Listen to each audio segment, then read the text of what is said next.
I found myself on the sunny coast and I was feeling great when I saw a busker playing there at Kawana Lake. Bring your mates, for your mates, beers and love music while you're filling up your plates. October is a date, from the 30th to 31st we gonna rock the place. Love is the theme and we'd love to see your face at Buskers by the lake, at Buskers by the lake, at Buskers by... My name is Kieran Nix, a journalist from the University of the Sunshine Coast. My passions are the coast, music and love.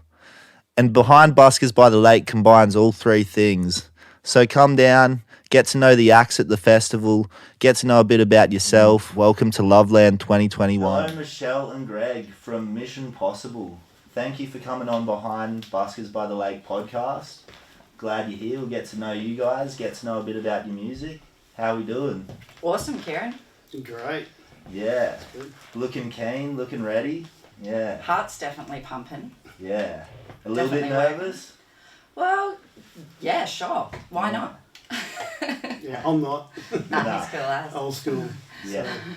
I understand you're a high school teacher, Greg. Yeah, not music, but manual arts, ITD. So woodwork and metalwork. Do you think standing in front of the classroom sort of helps you with your musical performance? No, my musical performance gets me away from the ins and outs of working. It's a freedom for me, so... but I show a lot of the students the work that we do, like the recordings I've done, and get an idea of the younger class, you know, what they like in music, and they're liking Mish N Possible stuff really well, especially the girls love it. So I love that, yeah. I'm always showing them anything that we recorded or videoed, and and get some feedback from them. Yeah, so it's good. Reaching a wide audience. Yeah, that's the goal. Younger generation coming up. Greg isn't just a great drummer, he's also like the world's best promoter. We had a gig the other day and it was at Greg's house party gig. Yeah. And we went to play this song called Leopard, which is coming out really soon. And I thought I'd ask the audience, hands up, who hasn't heard this song? And I think out of about 30 people, one person put their hand up. So it's awesome, man. Getting the songs out there, so that's cool as. Yeah. You've got a drummer and a promoter rolled into one. Mate, and a really good friend, so it's awesome. That's amazing. Making music with friends is what it's all about. Totally do. Wouldn't have it any other way. Yeah, our motto in this band that we've put together is just to have fun. Yeah. If we're having fun and everyone else around us is having fun. Yeah. And so far we're having a lot of fun doing it. Yeah, yeah. You know? And we found other cool members of the band that are cool dudes and like to have a laugh and don't take life too seriously, and so no, it's awesome. And audiences pick up on that too, like totally. They will just go along with whatever you're doing on stage, yeah. Definitely, man. How about the history of Mish N Possible? I understand it's a recent sort of band. Yeah. How did it come about? Well, a bit of magic actually happened. I just moved house and was hanging out in my front yard, which is a park where they have a market, and just chilling there with Mumsy and my two puppy dogs. And this drummer appears in the distance without drums with his dog. Two puppy dogs too. Yeah. And the performers on stage had said something about me having dogs and him having a dog. So Greg's come over, hung out, shown each other our music, swapped business cards. He's gone to the car, had a listen to my song, come back over. We've organised a jam. The rest is history. Yeah. Sort of went like two cogs fitted, you know. Yeah. Love to music and voice, and I've been playing drums for a while in a lot of different venues and different bands, and a lot of experience on stages, and I could see that we've got potential, and I was looking for a lead vocalist in this band, and Michelle was just perfect and just a lovely person to be around, you know, and yeah, well, you know, and very positive, you know, like you say, I'm a promoter. This one is all the technical side, you know, all the phones and the sending off emails and you know, sending files through, you know, music files through the chap that produces our songs. Yeah, so worked out really well, and I think the main thing is that as a muso, you connect with only certain musos when you're playing your music, and we just connected. You know, Michelle played some of the 400 songs she's written. That's a story I have to tell. I asked her my first question in the conversation in the park was, oh, well, you know, how many songs have you written? I'm thinking I'm going to hear like 20 or 40, you know, original songs. And she goes, 400. And I just go, what? And so that first rehearsal, we're just going flipping through them and just picking the ones that we played well and worked with the band, the sort of music we're trying to do. Because we cover a lot of genres. We're doing, you know, a bit of reggae, a bit of funk, a bit of rock. So we cover a lot, and ballads as well. There's a song, I'll let Michelle tell you about Lovely, but that's one of my favourite songs. And you might want to talk about Yeah. Lovely is on Aussie TV series called Hard Knock Life. It's currently being streamed all over the world. Congratulations. Thank you. That's massive. Yeah. It's pretty nice, man. Yeah. Exciting stuff. Yeah, I guess it's just really nice to have something cool happen with your music after all those years playing and wondering, and yeah, it was very, very nice thing to happen. A good payoff, yeah. That's a massive achievement. Yeah, it's nice. Yeah. It's a lovely song, and it's just Michelle playing acoustic, singing it. And can we tell where you find it, I suppose? Yeah, this is your guys' podcast. Well, We'd love to hear. It's on YouTube, it's on Facebook, it's on Spotify, it's on all the streaming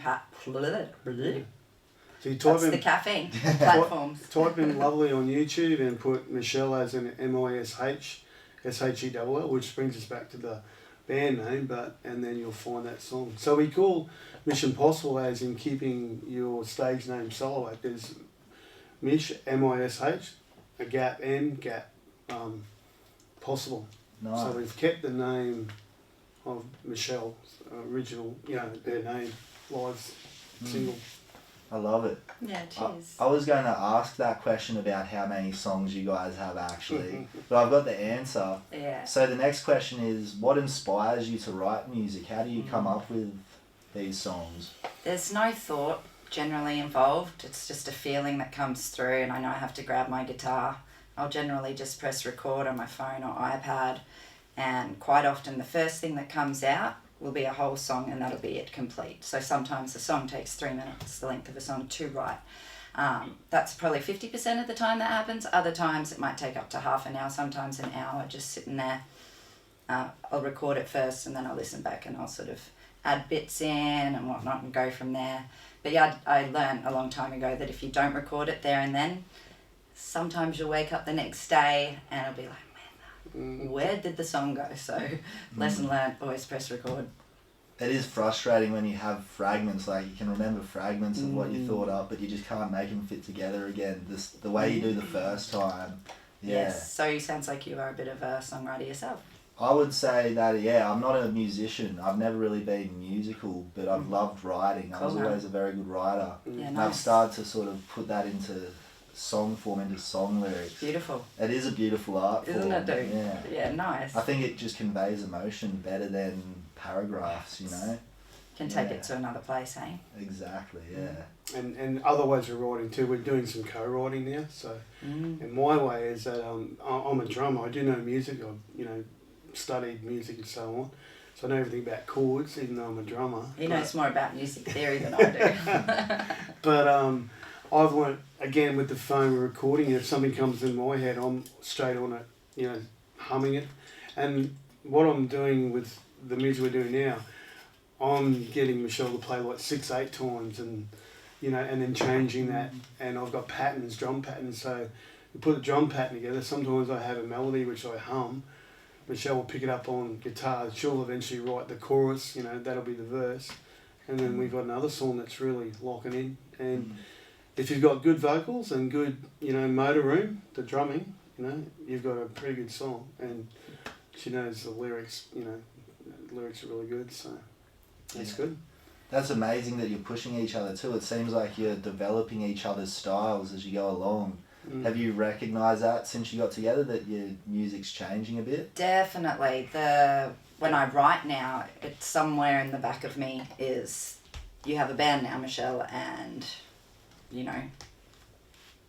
without really putting too much thought into it, it's kind of there, and it's making the songs come out in a certain way. And the thing that's been really cool about this venture is a new voice is coming out, not the sort of folky, ballady kind of voice. Now this other voice. It's a rock chick. Yeah. It's And a rock in it's been the dream, man, one day to be Susie DiMarchi from the Baby Animals. And Mum said the other day that you're sounding like the Baby Animals. I'm like, yes. Milestone.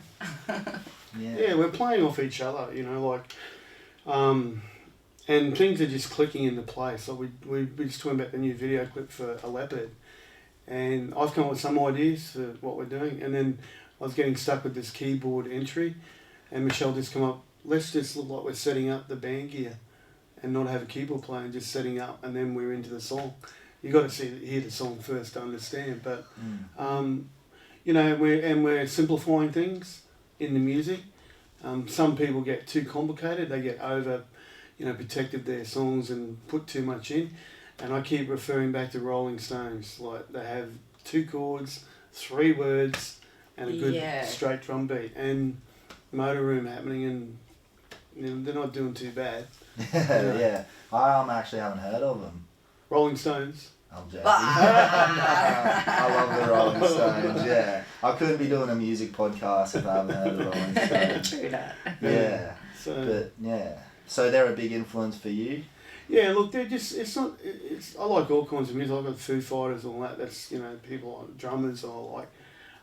But when you're looking at writing songs, I'm trying to find for us that our songs get across to the audience. And I'm looking at the greats that do it and how do they do it. And one of them is being simple. Like we mentioned one chorus that we said one word. What was the word? Yeah, Greg was saying instead of having like a lengthy chorus, just a few words in the chorus. So focusing on that, and it's true. It does work. Yeah. You can sort of save all the rest of the stuff that you want to say for the verse, for example. But a lot of my songs in the past is like this novel for the chorus. It's like, yeah, okay, that's all right, but make it short and snappy and and as long as save the detail for the verse. As long as the word's got the meaning behind it, or the visual meaning, you know, and it's simple, then people get it. You know, that's what they start thinking about when they walk away from it. Yeah. But it's all about, when we rehearse, we're playing off each other, we're stopping, we're thinking about it, we're thinking about speed, time, changing, you know, put different words here, and it's really working well, and we've got 21 originals at the moment we can play live. Yeah. In a matter of what? 10 weeks? Yeah, we had that down pretty quickly. Yeah, 21 originals. Yeah. And we got, 21 originals. We do some slight cover stuff, but our own version, because a lot of places you got to play some covers, but a lot of it's originals. And I'm still trying to get the last 2 worked out, and this one's already written 2 more songs. Yeah. Just pumping them out. Where I've been in bands where you get 2 or 3 and then there's a dead spot because it's not easy to write songs. But Michelle doesn't have any problems writing songs, so just slow her down. That's it. You're better off having more and then having to whittle them down than not having enough. Yeah. Have you guys got a set list ready for Buskers by the Lake? We're rehearsing that tomorrow. Yeah. Nice. Yeah, our bass player took a fall. He's broken 2 ribs. He's in hospital as we speak, but we got a backup bass player, so he'll be there. Yeah, we got a few players back up. And we got Queensland Guitarist of the Year on lead, so we're pretty stoked about that. Yeah. And keyboard player that plays with Ian Moss and different players. Yeah, the keys dude played with Jack Johnson and was about to tour with Billy Thorpe before he went to the other realm. But yeah, we're very blessed and very stoked to have some legends on board. Yeah, it sounds like you've really got the dream team going on. Totally do. Yeah, totally. We've been collecting some of the stuff I've been playing for a few years and know people, and Shell's been playing for a few years and knows people, and we seem to be collecting all these different, like Michelle, the guitarist, and came to the rehearsal, and you got to hear him.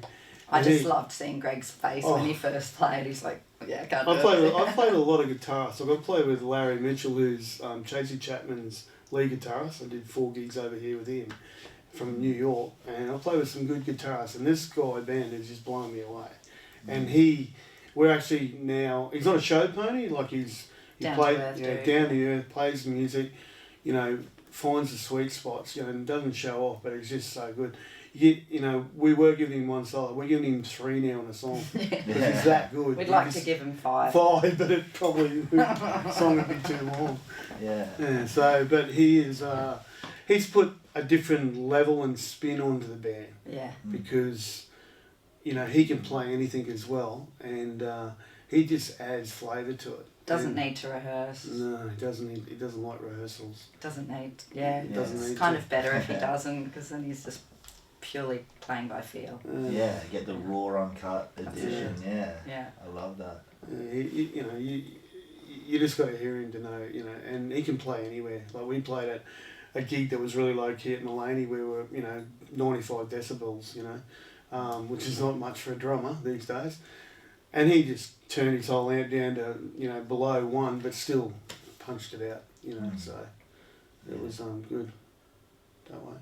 And there's songs we changed to, like playing up there, we had a different crowd, so we've got a variation of songs, like we've got some laid back songs, or, I would say a little bit of country flavour. Yeah, a little bit. Yeah, so we swap. And then if we got a rock gig where we were at another place, the Headshed, where we were allowed to rock it up and play like 150 decibels, Yay. then we push it, and then, because I'm a rock drummer from way back, so I like playing loud. That's why he's got so many kits in case he breaks one. He's got a spare. Just got a new one the other day. Nice. A new second-hand one. I was going to ask you both about that. Where did the music journey start? If we take it right back, where did you guys begin How making much music? time you got? I like Greg's story. It was you were really young when it began. Yeah, well, I'll try to make it quick. Long story short, famous Greg words. Yeah, and then get ready. Here we are, 2.5 hours. We're still halfway through. Long story short, I started being taught drums by a guy named Harry Lebler. When I was 5, I played in my first band in RSLs back then. Music was different then. You were set in one place. When I was 8, so I was playing in a band, RSL, when I was 8. At a licensed venue. At a licensed venue with the manager. Down in tequila shops. Yeah, no. With the manager kicking me out on the second or third gig, going, you can't be in here, because you're too young, and the band's going, no, you can't kick him out, he's our drummer, and so I started there. Was reading, finished my academy of music by the time I was 12, so that's what I said I can read. A little bit better than Mish Shell. That's what I tell her what notes she can play in 3rd and the 4th and the 7th or whatever. She hasn't worked out what that 7th is. But, and then, I don't know if I should Joe Cocker, 15 years old. Yeah, 15 Ricky years old, Price supported. at age 19. Joe Cocker. Yeah. I'm a massive fan. Opening of of Joe Cocker. SeaWorld. Joe Cocker did the opening of SeaWorld. Yeah, so it was cool. And then, He was riding on a dolphin. first stripper at 9 in a strip club. Oh, I didn't tell you about that Dropped the one. beat that day, because normally strippers As you would. face the drummer when they drop everything. Anyway, Ricky Price played pro with him in Early Beach for a couple of years, about 2, and then he went to, I think, Melbourne. He was an amazing player, and then realised as a drummer then, not a guitar singer, couldn't go busking, can't set up a drum kit in front of Woolworths and make money, so I went back and did working, like teaching, went back to uni, but still played in a lot of different bands. Yeah. And Which first, I think is smart. Then you get to just enjoy music for what it is and not it's hard to make money try out to of music. make a living out of it. Yeah. I saw a cool meme on Facebook the other day. I'll show you the greatest, coolest thing that you can do on guitar, or the hardest thing to do on guitar or something, and it was make money from it. I'm like, yeah, that's awesome. Yeah. So then from there, play with a lot of cover bands and stuff like that. Then started getting into regional stuff. I mean, I've put out about 7 albums, and play with that guy. We're talking about playing too. There's all different levels of playing. Like you can play at a pub, in the corner. You can play on at a bigger stage pub. You can go to main stage, and the next level is recording. Yeah. And I was lucky with a guy named Julian Jones that when I was playing pro, from Tuesday to Saturday night, at night, again, band stayed at one place for like 3 months, moved. Yeah. Then we were in this recording studio doing jingles for 3 days a week. So I was in a recording studio for 2 years, pretty much 3 days a week for 2 years. I learned all the stuff about recording, and my friend Jason Millhouse, who owns Record Works in Brisbane. Brisbane, great producer, who's produced. Lovely guy. Yeah, really nice guy, knows his stuff, good lead guitarist. Good videographer too. Yeah. He recorded a Leopard, and I go into studios now and I don't take very long. One take, I've got a whole song down. Yeah. If I do a second take, if I do a third take, go home, because then you're doing bloopers. Yeah. But the first one is always the best. Yeah, we got the first one down for that one, I think. Yeah, for the Leopard. Yeah. So that's my story, and still playing. And as Michelle said, I set myself up money-wise, being a teacher, and now I can enjoy music, Yeah. And I backline at another place, backing artists from Melbourne. So no rehearsal, just get on stage and back people like Frank Sultana, different people, Chevy, Barry Charles. have fun doing it. Yeah. But really keen to get this band up and running. And it's good music, so it'll get up and running for sure. That's beautiful. And like Buskers by the Lake, I imagine will be one of the first festivals that Mish N Possible's doing. Yeah. We did a support act for Mr. McGrath, Rolly McGrath, at the Headshed. We did our first paying original gig, full three quarters an hour, and that went over really well. But this is our first big fest, and you got to get on one to get on another one to get on another one. Yeah. And we could have one in Ozfest in December. We should be getting up there at playing on that as well. Yeah. Anyway, your story now. Yeah. My story. Hope that wasn't too long. No, we've got ages on this podcast. Like, I love the chat. Just let it run on. Cool. Michelle, yeah. Yeah, so I actually wanted to play guitar when I was about 9 or something. So I grabbed my brother's guitar book and guitar. Can't remember whether the book was left-handed or the guitar was left-handed. All I know is after 3 days of trying to play a song, nothing worked. And I'm like, well, there's something wrong with me, so I'm just going to put that away. And 10 years later, I had an Eagles songbook at home, and using the tablature there, I figured out what chords were, and so I figured out all the songs from that book. Told my friend at school, who had cerebral palsy, and he's in a wheelchair and was limited to a computer where he could just type words. Beautiful guy. We sat in ancient history together and hung out a fair bit. So I told him that I just started learning how to play some songs, and he's like, well, have you ever written a song? And the concept had never entered my brain. I'm like, actually no. And the next day he rocked up at school with some lyrics. And I took them home and came up with some chords and a melody, played it to school at him the next day, and the rest is kind of history, really. I'd written poetry since I was 7, so then I started looking at my poems and going, hey, I could start adapting these. And funnily enough, actually, the first bunch of songs that I wrote, I had no idea that they were about me and my life experiences. And it took somebody to point that out. They're like, hey, that's about you, or that's about rah-rah-rah. And I'm like, nah, I don't know, I don't think so. And then the more I thought about it, I'm like, oh, this is like cryptic, and wow, oh my God, that's profound. That is about me. So yeah, it's part of my healing. Without songwriting, I don't think I'd be able to process the things that happen in life the way that I have. So whatever, it's just, I love it. Yeah, it's perfect. Like, music is an expression of yourself. Yeah. I don't think you can really come up with something inauthentic when you're making music. Like, the words that come to you are a part of you, For sure, dude. Absolutely.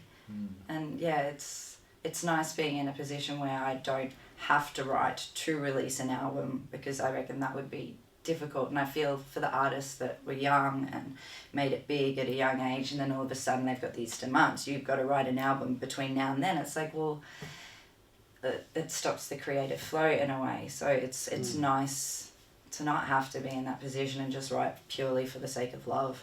Yeah. Mm. When did you start performing live? When did you start putting the music out? Yeah. I think I was about 19. So, 20 years ago. So not too long after you made that first song in high school then? Yeah.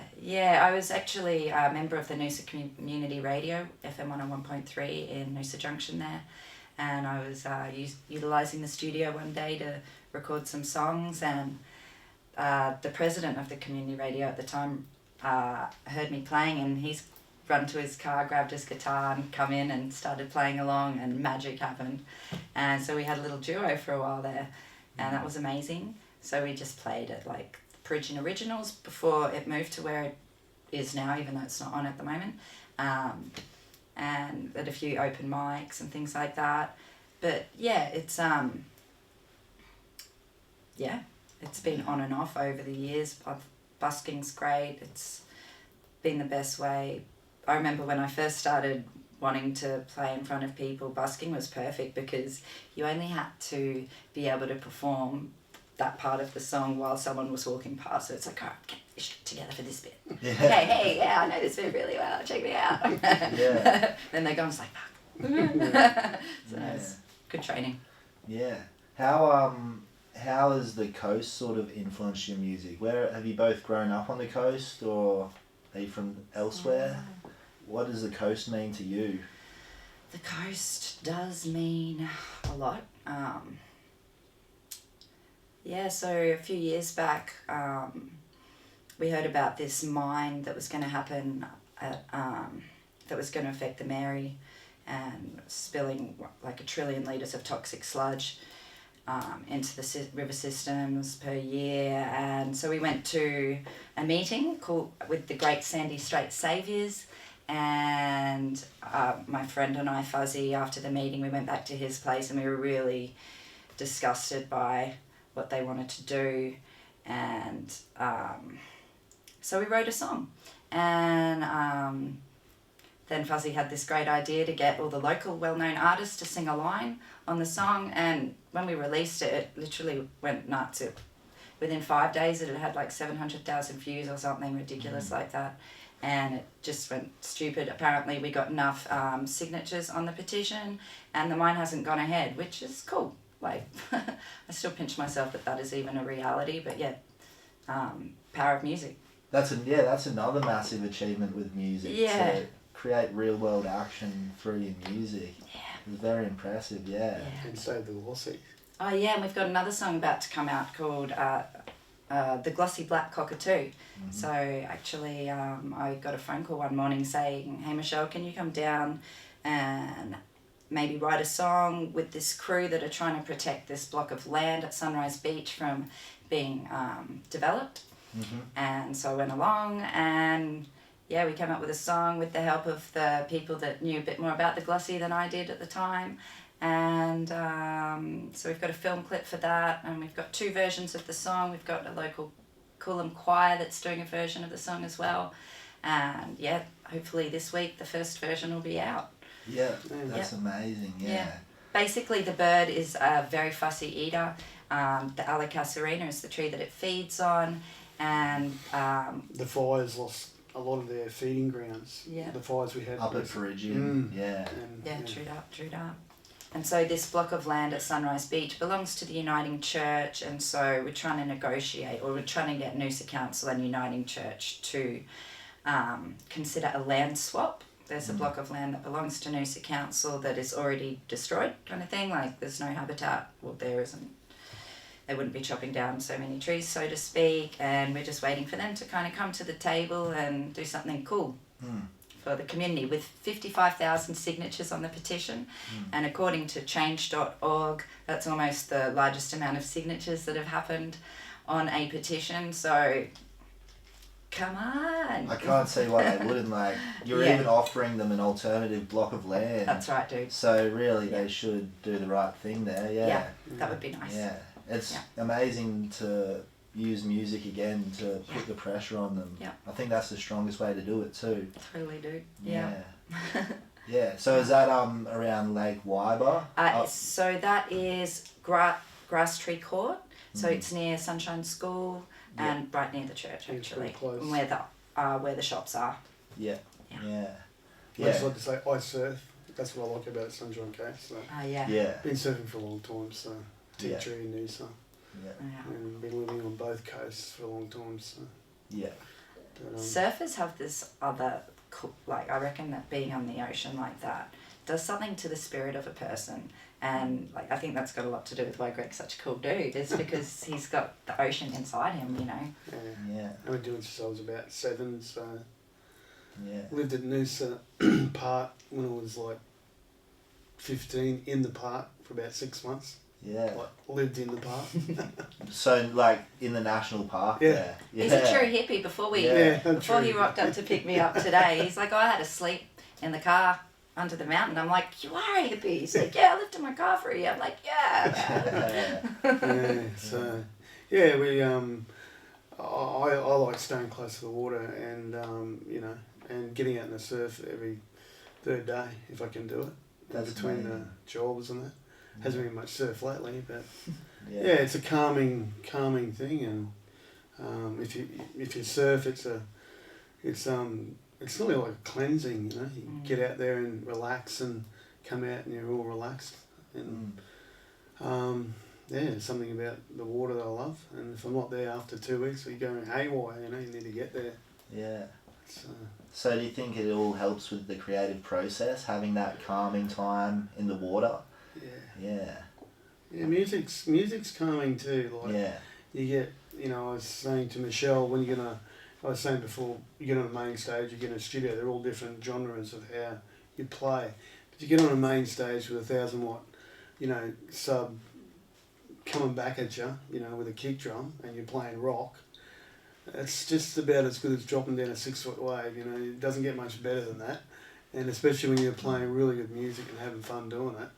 It's the music as you're playing, like you asked, do you get scared or whatever? I don't get scared of it. I've been doing it so long, but I just know it's enjoyment, you know, if you know what you're doing. Yeah. And you know, it's you walk off there and it felt like you've been for a 4-hour surf session. Yeah. You know. So there's an adrenaline rush to it as well, a thrill. Yeah. Yeah. And even when you play soft, we're at Mullaney and we had to cut back to 95 decibels, and so we're doing a lot of the laid back stuff, just doing a bit of reggae and whatever. And we had great crowd; they were really cool. supportive. You know. Nice to see people dance and have a good time. And we were just having fun. Yeah. And keep bringing that word back into it. Yeah. You know? There'll always be tough times. You got to run here, run there, but if you can keep it fun on stage. Like before, when we got out of the car and got halfway to here, and I'm like, oh God, the cacao ball in the car and the dogs, bad combination. I didn't think you'd see me run like that before. No. But yeah, I can run. And Yeah. I ran. Yeah. Save them from dessert. It's happened before. I rocked up to a gig once. Oh, it was just a party thing, and I was so excited. Cool stage, cool people. I'm like, can't wait to play and mingle. And I'm like, oh no, the avocado's in the car. The dogs, run, run, run. I hadn't thought about the nut mix with the little cacao nibs in there. And then my white wiggling wonder is going, like mouthful of it all. And I'm like, open a mouth, grab it out. I'm like, oh God, what do we do here? There just happened to be a vet at the party, how the universe works sometimes. And she's like, should be cool. The amount that she said should be right. And I quickly got on Google. I'm like, oh, okay. What is it? Activated charcoal. You get that into the system quick enough. What's the name of the things? I've forgotten the word, but it should pull out the things before they poison the dogs. Dog's still alive, winning. Yeah. Missed out on the gig. Oh, But you know, well, you got to put your dog first. Exactly, yeah. They're best friend, man's best friend. Dude. These two Yeah. go everywhere where we Yeah. Yep. And when we rock up to a rehearsal, They're there. they're there. They get schmackos while I'm setting up. They go in, open the garage door. They go in the main They're already house. sitting in the main house in my Yeah. place waiting for their smacker. Yeah. They find a drum case or a guitar case Yeah. and find a little spot, Yeah. blackie, and then they just settle down. And they Yeah. love the music. And I got Yeah. two as well, so they Yeah. got 4 dogs running, poodles running around as well. One of his dogs is not a bit scared when the kicks music's a bit loud. He's like, on, walks out the runs off, and he's the boy. Yeah. All the girls are like, yeah. Yeah. So the puppy dogs are come along to the shows. They're pretty big supporters then. Yeah, we've done a few gigs where the puppy dogs have been. Oh, yeah. Every gig. Every gig, yeah. Yeah. Sometimes you can hear them barking in the distance, even doing a bit of backup. Yeah, band mascots. I love it. Yeah. Sound check. Yeah. But they survive it. They love it. You know, they just I would never take my poodles to any gig. But these two, they go everywhere. Yeah. So, Yeah. but they're used to it, and you know, they just very loving dogs, and they like the music, and they settle down, and that's it, and they just stay put, and we go and play. They've been in, I think, 3 film clips so far. Yeah. Are they in a leopard? Nah. Well, they might be. We thought about that. Dress them up as a leopard. Yeah. That's scary. Got some little leopards running around. Yeah. That's been the hardest thing for us. The music was really easy to write and do and record. When we got drum bed down in one take, and we got an awesome bass player. He came second nearly to getting Midnight Oil, you know, in position. And great guy, Derek. And How creativity ends there, though. It's after the music, it's like film clip. Huh? we've been, well, we could stand there and play our instruments. That could be cool, you know, man. and it's all money too. Like, even though we've got friends doing it, but trying to get a film clip, you know, that's worthy of the song is been the hardest thing. We think we've nutted it out now in the car park. Yeah, before we came in here. Just today? Yeah. Oh, that's amazing. Yeah, and we've been, you know, like I said, you came up with a great idea of setting up, and we'll do the song in the studio. It's a great studio, Jason's place, and and we've sort of worked out how we're going to put lead guitars in there, who won't be there when we're filming on the day, but we've worked out ways. But we've got this keys intro. Like, we didn't plan on having that for the song, but when I've invited the keys player, because we recorded the keys at my house with my little home studio, and pressed record, and he's like, oh yeah, maybe this at the beginning. I'm like, oh, that's cool, man. Right. And then so it's like maybe 30 seconds of this really cool keys work, and then at the very end of the song, that's how it ends with the keys as well. And it's just cool how that turned out, hey? It did turn out really well, and then you got this awesome guitarist that's just kicking it in there when it has to. So yeah, but the film clip was harder to put together, and it's all new to us. It's new to me. Yeah. When I played in other bands, I mean, the guy I played with before, Lee, you know, and Jason was in that band as well, that owns the studio. I mean, Lee does TV ads. That's what he does. Look, he runs it. So he's got ideas coming left, right and centre, you know, and heaps of people to work with, you know. We're just on a low budget, and we've never done that. But we're getting there. It'll come up all right. And the song will... I mean, at the end of the day, the song will be the thing that carries it. Yeah. It's funny, isn't it, though? Because you're all obviously creative people, and I'm the same. I consider myself a creative person. With that jacket, definitely. Now, I did design this one. I didn't make it, but I did the design. I like the buses on the lake too. Yeah, that's pretty I've cool. got the singlet on. Yeah, nice. But yeah, filming is just such a different skill set. Like nothing else you do in life can really translate to filming. Like you think, oh, how hard could it be to pick up a camera and get something good? But it's just such an impressive skill set to have. And you got to sometimes set up for two. I've been, you know, seeing video clips where I've done the jingles, you know, because it used to be in a studio up the top. They'd spend 3 hours just setting it up to get like 3 minutes of film of the jingle for the video. And it takes ages, you know, and then to come up with the ideas and make it work, you know, it's not an easy task. And then anything that you do outside the normal realm, it costs you money. Yeah. And, so that's, we're trying to do it on a budget. Yeah. Is Mish N Possible the first time you guys have tried to tackle film clips? Yeah. So, yeah, I've done a few. One of my best friends didn't tell me he was an Emmy awarding... Oh, there's that caffeine thing again. Emmy award-winning videographer until I checked out his website recently. So he's the guy that did the Thank You Colton Coal Mine film clip. He was part of the Great Sandy Strait Saviours. and loved the song, and he's like, I'll do a film clip for you, and he's ever so humble, ever so lovely, and was never one to say, hey, I'm an Emmy Award-winning videographer. It was just like, hey, I'll do a clip because it's a good cause. And since then he did Poison in the Water, which is telling the true story of Indigenous people and the coal seam gas industry in Australia and the devastation of the land and the water.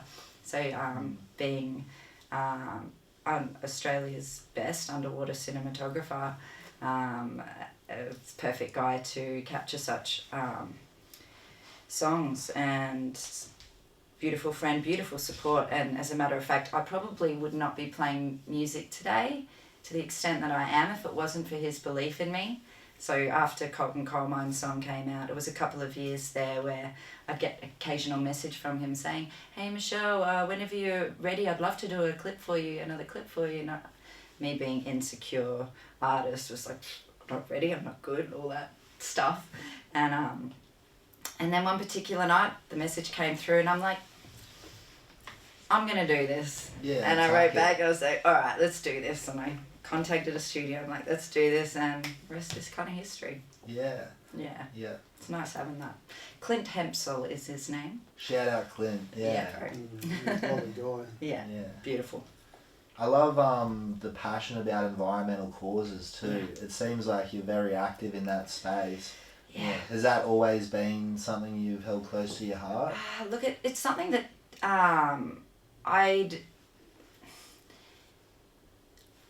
I don't know, it's a tricky one to answer. I guess I used to hear other people talking about things and it kind of didn't make sense to me. Like, I thought that we lived in a perfect world, to be honest. Mm-hmm. And until you know, you don't know, if that makes sense.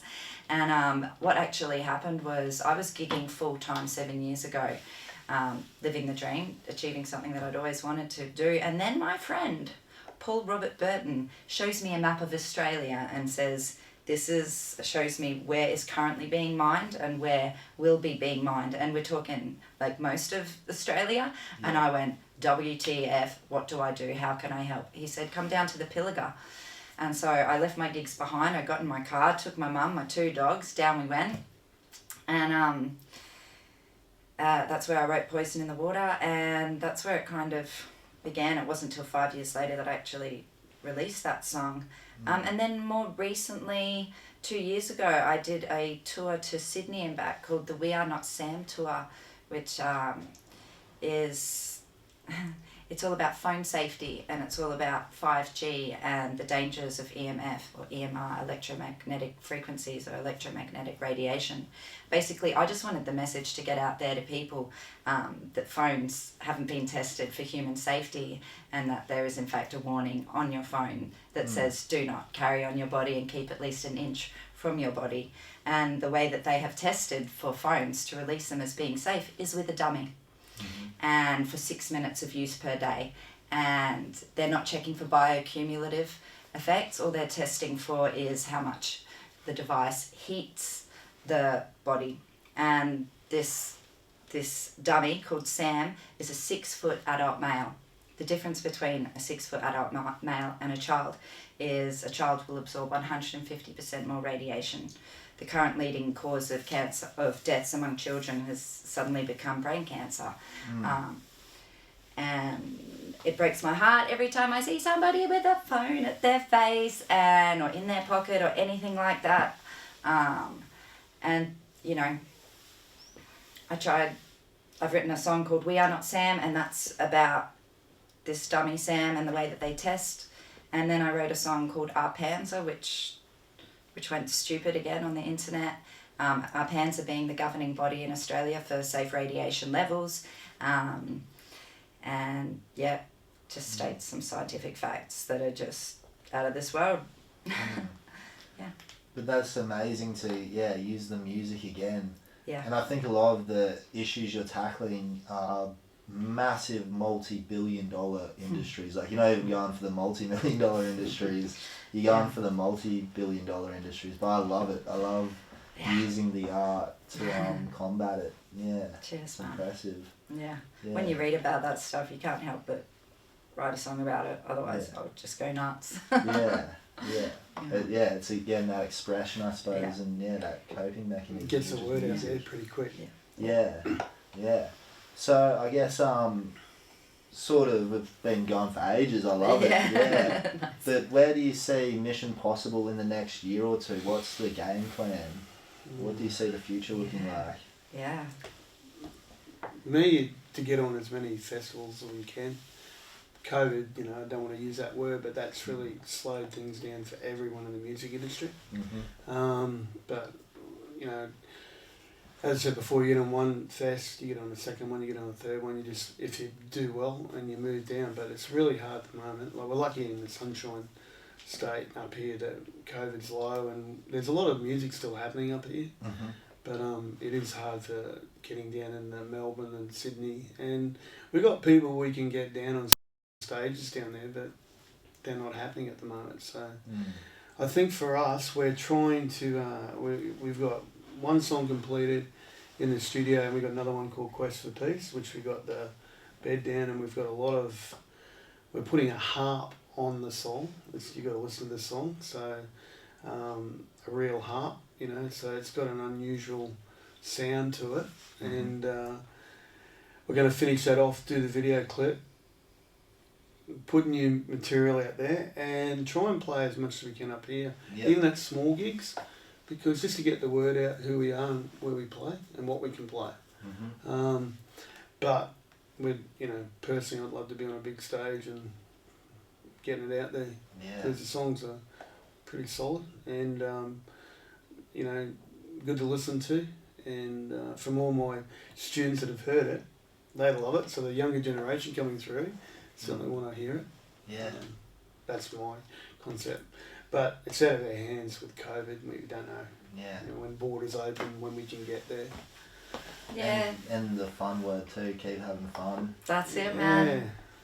Yeah. I think with all the restrictions that have arisen has created an opportunity for other little things to pop up, and so never say never, and we're just going to keep playing and doing what we love, and whatever comes is cool, man. Keep wiping things off the whiteboard and keep writing new ones on there, and keep enjoying it, because one day we won't be here, so whatever. It's my latest motto. With the dedication and passion you two have for music and just life in general, it's going to happen. Like, it can't not. If you keep going, it can't not. It'll happen. It just we got a good little lineup, and we got good people around us, good musos are helping us out. Not just in the music, but just general ideas of where to go, and we just keep writing new material, and we have fun just playing as a duo in the garage recording, and just making new songs. Working out what 6/8 time is, and just making things work, and they come together really easy. That's the good thing about Mish N Possible. We don't have to think about it; it just seems to happen, just flows, and that's very hard to do. In music. And it works. I can't wait to see where the journey goes for you guys, and I think Buskers by the Lake with 300 acts.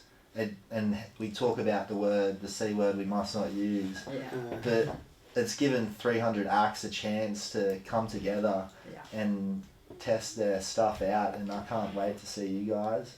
Can't wait to see everybody else at Buskers by the Lake. Likewise, can't wait to see you on the D floor with that jacket, bro. I'll be on the D floor. There's also we're working on the Love Lounge. We're going to set up the Love Lounge for backstage interviews, like post-performance interviews. Awesome. Have a few beers, kick back. Nice. It'll be an amazing day. What day are you guys playing? We're on the 31st on the Sunday at 11:45. Playing for 1 hour. Everybody get down. Check out Mish N Possible. Cool. Well, Greg, Michelle, thank you for coming on behind Buskers by the Lake. It's been a pleasure to chat with you guys. Can't wait to see what you do. Thanks for having us, man. Thank you. Lovely to meet you guys. Sure. It's been a pleasure.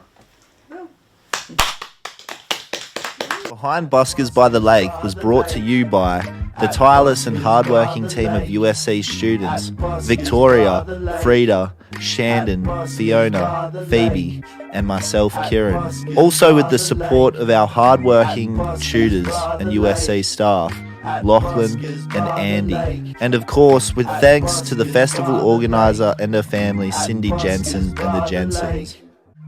At Buskers by the lake, at Buskers by the lake, Buskers by the lake.